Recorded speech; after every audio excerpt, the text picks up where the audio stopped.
자, 우리 룻기서 1장 3절부터 5절까지 말씀입니다.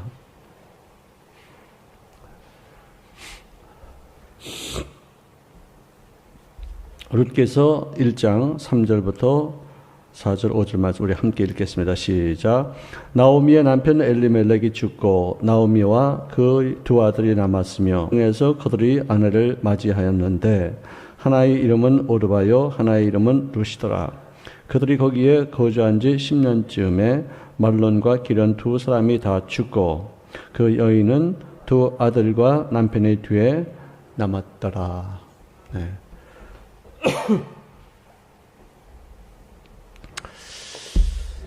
참 기가 막힌 사연이죠.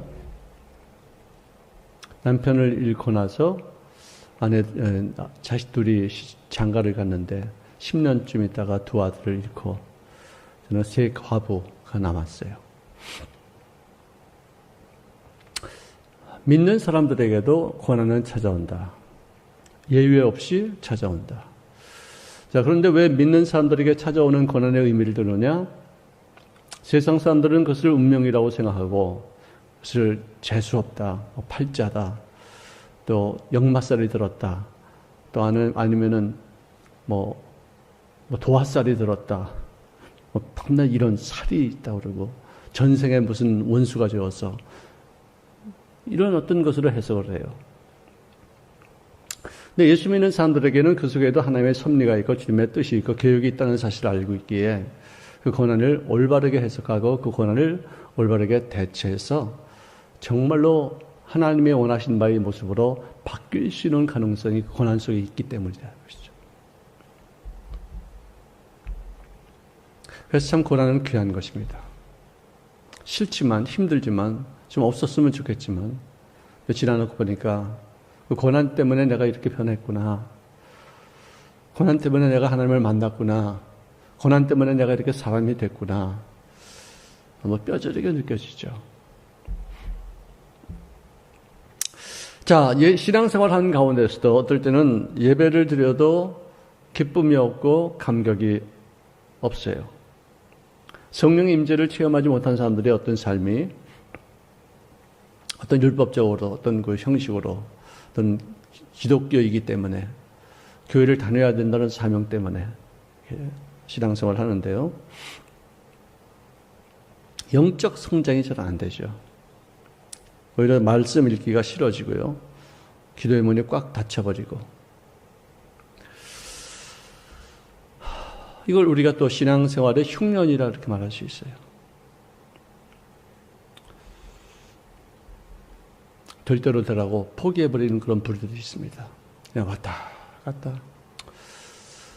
누가 아파트 문 앞에서 기다리니까 또 억지로 끌려고 하기도 하고, 또 교회 와도 아는 사람들을 만나고서 또 이렇게 돌아가고, 어떤 활력이 없어요. 우리 순복음의 열정적인 어떤 신앙인들이 이렇게 보기에는 참 도저히 이해가 안 가는 얘기지만 그런 경우가 있어요. 또 어떤 사람은 아무 일도 없었던 것처럼 문제를 잊어버리려고만 하는 그런 경우도 있습니다. 누구든지 다 있는 건데 겪어야지 지나가야지 이러고서 그냥 걸어더니 하고서 하나님의 섭리가 어딘가 있겠지. 그래서 그냥 세월만 보내는 거예요. 어떤 경우는 좌절하고 절망하고 낙심하다가 환경이 바뀌어지기만을 기다립니다. 시간이 지나면 알아서 되겠지. 또 어딘가 좀 멀리 도피하고 여행을 간다거나 믿는 사람들이 술 마시거나 도박하지는 않겠지요. 어쨌든 뭔가 이렇게 현실을 좀 떠나서 있고 싶어 하는 그런 마음도 있을 수 있습니다. 자, 그런데 그것이 그렇게 해서 문제가 좋아진다면 참 좋은데 대부분이 좀 더 나빠질 수 있죠. 자, 그런데 우리가 이런 어떤 어려움을 당할 때 첫 번째 우리가 생각하는 것은 하나님의 징계다. 대부분 다 그래요. 어려움을 당하면 우리가 회개를 많이 해요. 정말 회개를 많이 해요. 잠깐만 이래도 하나님이 내 마음속에서 기뻐하지 않으시고 고난 중에도 정말 캄캄하니까, 하나님이 나의 곁에 계신 것 같지도 않으니까 하나님을 찾으려고, 하나님과 어떤 또 이 고난을 매개체 삼아서 더 좀 더 하나님을 가까이 하게 하기 위해서 제일 걸림돌이 되는 것이 죄요, 자기 중심적인 생각이요, 또 남에게 알게 모르게 지었던 잘못된 일들. 사업이 어려워지고 건강에 이상이 오면은 순간적으로 영적인 침체에 빠질 수 있습니다. 이게 무슨 일이지? 낙담합니다. 좌절합니다.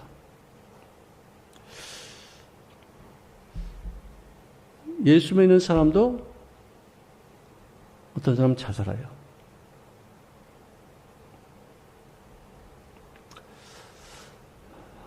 제가 전에도 말씀드렸습니다만, 제가 전도사 때 그 집안은 훌륭한 크리스천 가게예요. 근데 한 두 번째 아들이 자살을 시도했어요.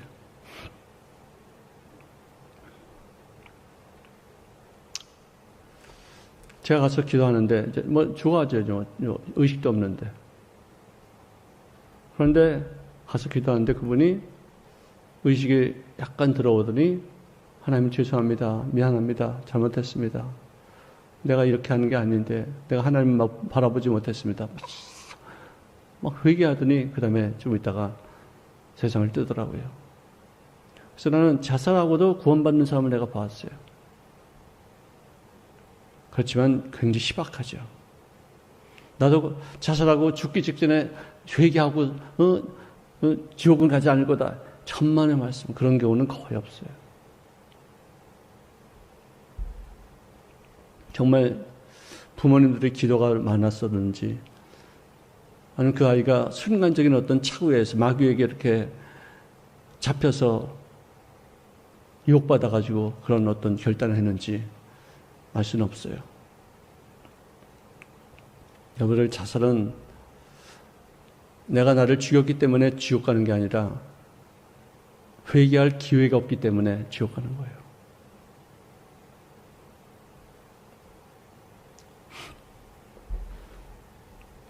자, 하나님 앞에서 자신을 돌이켜서 내가 무엇을 잘못했는가 깨닫게 해달라고, 하나님 앞에 나의 눈을 열어서 나의 죄를 고백하시는 마음 자세를 달라고. 내가 지금 뭐 깨닫지 못하고 있으니까 하나님 자에게 마음의 눈을 열어주셔서 내가 과거에 지었던 죄, 어떤 뭐 언행 품새 잘못된 것들을 다 깨닫게 해달라고. 진짜 그러면 진짜요. 그 한 시간만 기도하면은 진짜 캄캄한 그 어두운 그 굴 속에서 빛이 확 비치듯이 나의 어떤 잘못된 것들이 다 깨달아져요. 그 회개하는데도 얼마나 눈물이 나고 아프고 그러면서 시원하고, 정말 은혜가 바로 그런 것이 아닌가. 죄를 깨닫고 고백하시는 은혜. 자, 징계가 있다는 것은 뭐냐? 죄를 고백하고 회개하고 하나님께 돌아오라는 신호가 바로 징계라는 거예요. 그 다음에 이것을 징계로만 끝나는 것이 아니라 그 고난과 역경을 통해서 훈련의 자세를, 훈련받는 사람의 자세를 갖추는 거예요. 내가 가진 신앙이 참 신앙인지 아니면 그냥 의식적인 신앙인지는 테스트를 해봐야지 알아요. 이 조그만 어떤 그 물건을 선반 위에 올려놓을 때에도 이 선반이 이거를 지탱할 수 있는가 하고서 이렇게 흔들어 봐요. 그래서 괜찮다 싶으면 얹어놓고, 그게 뭐 못이 빠져있거나 헐거웠거나 뭐 이렇게 됐을 때 이거 얹어놨다 이게 와사닥 무너져서 다 손실을 볼 수 있지 않습니까? 하나님께서 우리에게 무슨 어떤 일을 맡겨주실 때도 흔들어 봐요. 정말 무섭게 흔드셔요. 이거 맡길 수 있겠나? 그때 꽉 잡고서 그걸 갖다가 뭐 잘못됐으면 그걸 갖다 이렇게 고치고 수선하고 튼튼하게 어떤 사명을 맡을 수 있을 만큼의 어떤 그릇을 만들어가는 것. 이런 자세가 중요하죠. 새로운 작품으로 만들어가시는 하나님의 의지가 있다는 것을 우리가 깨닫고 나서 그 고난과 역경과 하나님의 징계와 심판을 잘 견디고 새로운 모습을 갖춰가는. 그럴 때 우리 영혼이 맑아지고 깨끗해지는 그런 순간이 다가오고 그것이 나에게 그 고난의 유익이 무엇인가를 깨닫게 하시고 더 좋은 일들을 맡아서 하나님 앞에 의미 있는 그런 인생을 살 수 있게 되는 것이다. 엘리멜렉이라는 말의 뜻은 그 나오미의 남편이죠. 베들레헴 떡집에서 모압 저주받은 땅으로 왜 흉년 때문에 간 거예요. 그렇죠? 거기서 이렇게 다 남자들은 죽었어요. 자, 그런데 이 엘리멜렉이라는 그 이름의 뜻은 뭐냐? 나의 하나님은 왕이시다라는 뜻이에요. 이름과 인생을 같이 살아야 되는데 참 너무나도 여러분들 그때 당시에 왕이 없었던 그런 사사시대에 내 삶의 기준치는 하나님이다라는 그런 이름을 가졌다는 그 자체가 너무나도 특이한데 어떻게 이름값대로 살지 못하는 얘기. 알렉산더 대왕이 자기하고 똑같이 이름을 갖고 있는 한 병사를 봤는데 저 최전방에 와서 보초서라 하니까 왕이시여 저는 무섭습니다. 거기 가면 죽을지도 모릅니다 했더니 너 이름을 바꾸든지 여기서 죽어라. 둘 중에 하나예요. 알렉산더라는 이름은 그렇게 살지 않았어. 알렉산더라는 이름은 세계를 정복한 사람의 이름이야. 네 이름을 바꾸든지 여기서 죽든지 해라. 그렇게 했던 얘기가 있어요. 그거를 크리스찬이라는 이름이 있어요. 예수 믿는 사람이라는 이름이 있어요. 하나님의 자녀라는 사람 이름이 있어요. 택한 백성이라는 이름이 있어요. 이 이름에 걸맞는 인생을 살아야 되겠다. 나옴이라는 이름의 뜻은 기쁨이다, 즐거움이다, 환희다, 희락이다. 정말 아름다운 이름이죠. 나오미야 그런 게 아니라 나옴이라는 옛날에 영화 배우 있었죠. 생각나세요? 근데 그분이 나오미가 어디 그런 이름이 어디서 나오는지도 모르고 있다가 이탈리아 어디 방문해서 이탈리아 어떤 크리스찬 하나가 당신의 이름은 성경에 나오는 이름입니다. 그래서 그때서야 자기 이름이 성경에 나오는 이름인 것을 깨닫고 나서 그 사람이 예수 믿는 사람이 되었어요. 자, 그런데 이 나오미는 너무나도 고통받고 너무나도 힘든 인생을 살다가 기쁨이고 뭐고 나에게는 없구나. 내 인생은 너무나도 고통스러운 그런 인생이다. 왜 내 이름이 이렇게 내 이름과 같지 않은 이런 비참한 인생을 살았냐 하면서 이름을 오히려 마라라고 바꾸자. 그렇게까지 말했어요. 마라는 뭐냐면 쓴물이라는 뜻이에요. 쓴물. 여러분들 이스라엘 백성들이 홍해를 건너고서 3일 지나고 나서 물이 없을 때 마셨을 때 물이 없어가지고 호수를 만났는데 거기 물이 써서 마실 수가 없었어요. 그때 그 호수의 이름이 마라였었어요. 그 우물의 이름이 마라였었어요. 쓴 물, 쓰다. 얼마나 인생이 비참했으면, 얼마나 쓰디쓴 그런 인생의 맛을 갖다 지속해서 이렇게 마셨으면은 내 이름은 이제 더 이상 나오미가 아니다. 마라라고 불러라. 그렇게 할 정도로 낙심천만이었겠는가. 이 말론과 룻, 기련과 오르바의 이름에 대한 해석은 없습니다. 자, 어쨌든 흉년이 들었다고 해서 너무 쉽게 약속의 땅을 떠나서 이방 땅으로 간 것 자체는 좀 성급하지 않았을까. 잘한 일 같지는 않다는 생각이 들어요. 왜? 그곳에 가서 그렇게 많은 어려움을 겪었지만, 물론 맨 마지막에는 하나님의 섭리를 이룰 수 있는 어떤 것까지 연결이 되었지만 그 삶 자체가 그런 것을 우리가 환영할 수는 없다. 자, 미가서 5장 2절에 보니까 베들레헴 에브라다여 너는 유다 족속 중에 작을지라도 이스라엘을 다스리려는 자가 내게로 나올 것이라. 그렇게 기록했어요. 즉 다시 말해서 이 베들레헴이라는 곳은 지금 현재 흉년 들어서 어렵고 힘든 그런 곳이지만 여기서는 온 세계를 다스릴 수 있는 왕이 태어날 것이다. 예언이 되어 있어요. 이미 예수님의 탄생이 거기 예언되어 있어요. 베들레헴 떡집이에요. 예수님이 이 세상에 양식으로 오신 거예요. 나를 먹어라. 내 피를 마시라. 내 살을 먹어라. 이러셨어요. 영혼의 양식이 예수님이시죠. 예수님 자신의 말씀이에요. 말씀을 우리가 공부하는 것이 예수님을 공부하는 것이고 말씀을 우리가 먹는 것이 예수님의 살을 먹는 것이다. 이 떡집을 떠나지 말아라.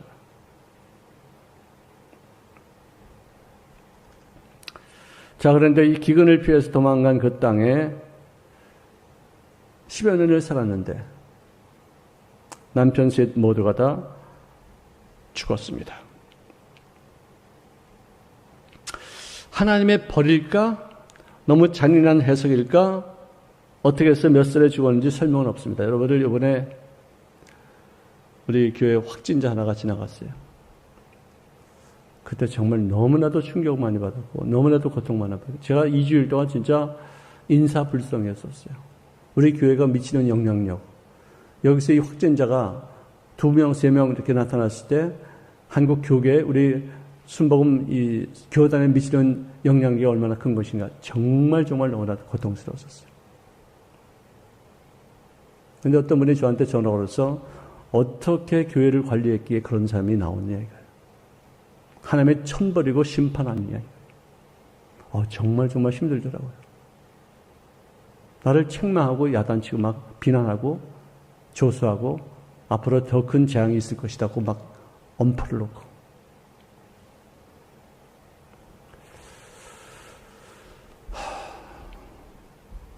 저는 그렇게 목회하지 않았어요.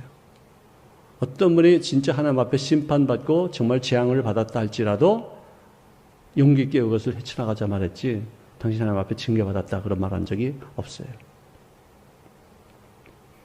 본인이 더 느낄 수도 있어요.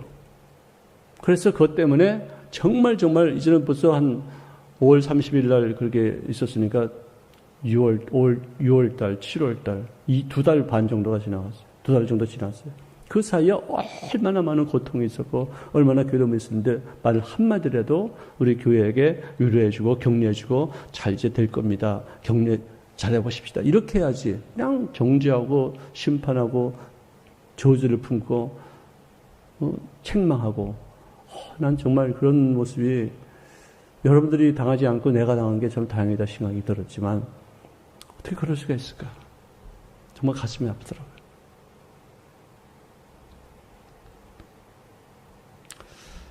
어쨌든 하나님의 벌이다, 하나님의 심판이다, 하나님의 징계를 때렸다.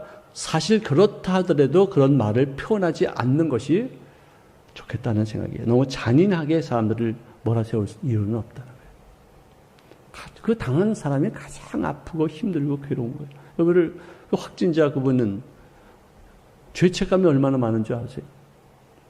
저 때문에 이렇게 교회가 문을 닫아야 되고 저 때문에 이렇게 많은 사람들이 충격을 받았다는 것은 이 죄책감이 지금 몸 아픈 것보다도 더 힘든 거예요. 그리고 또 자책감도 있어요. 나는 올바르게 살았다고 하는데 어떻게 우리 집안에 이런 일이 있었겠는가. 근데 그런 사람에게 대고서 당신 하나님 앞에 징계받았어. 왜 그땐데 그렇게 갔어? 이런 얘기 난 못해요. 보듬어줘야 되고 우리가 기도하기 시작한 지가 벌써 오래됐으니까 당신은 나아야 됩니다. 다른 질문하지 마시고 빨리 낫게 해달라고 하나님 앞에 기도하는 것 다른 방법 없어요. 나중에 왜 우리 집에 이런 일이 일어나는가 그런 질문은 이따 고침받고 나서 해. 지금은 그런 거 막 하나님 앞에 질문하고서 하나님이 그래 뭐다 말해주고 그 다음에 죽으면 어떻게 하겠어? 살아야 될 거 아니야.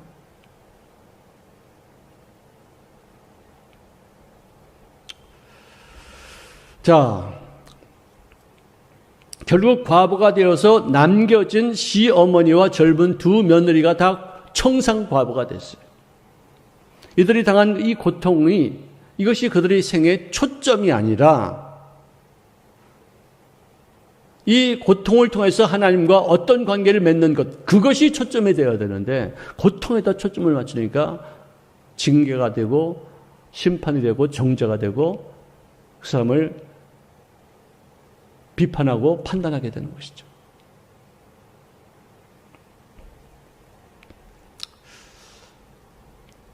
더 이상 고통에 대해서는 언급하지 않는 게 좋아요. 그래서 어떻게 하든지 극복할 수 있는 방법이 무엇인가? 이를 통해서 우리가 더욱더 새로운 모습을 갖추는 것이 어떤 방법인가? 그것을 찾아야지. 이 고통, 여기에 초점을 맞추면 안 돼요. 살겠다는 데서 초점을 맞춰야 되고, 내가 건강해져서 그 다음에 앞으로 어떤 삶을 살 것인가를 여기 초점을 맞춰야지. 지금 의사가 이제 일주일밖에 안 남았대요. 어떻게 될지 모른다고 그러는데요. 여기다가 조금만 줘. 아니, 종교에 나오는 사람들이 전부 다 의사 말 듣고서 다 이렇게 고쳤냐? 내가 막 그랬었어요. 의사 말 듣고서 고침받은 사람 아무도 없어요. 하나님의 말씀, 약속의 말씀 갖고서 고침받아야지. 의사 말 듣고는 우리 전부 다 절망이야. 왜? 그런 과학적으로, 지성적으로, 의학적으로 벌써 이거는 안 되는 거야. 안 되는 거야, 이거는. 그 사람 그 말은 맞는 말이야.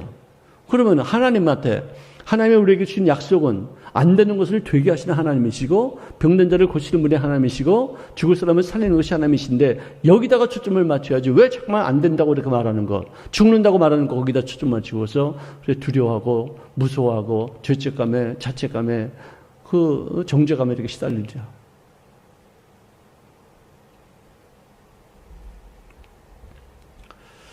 자, 이제 이 룻기서는 텅 빈 지구 한 모퉁이에 남겨진 과부들의 얘기가 아니에요.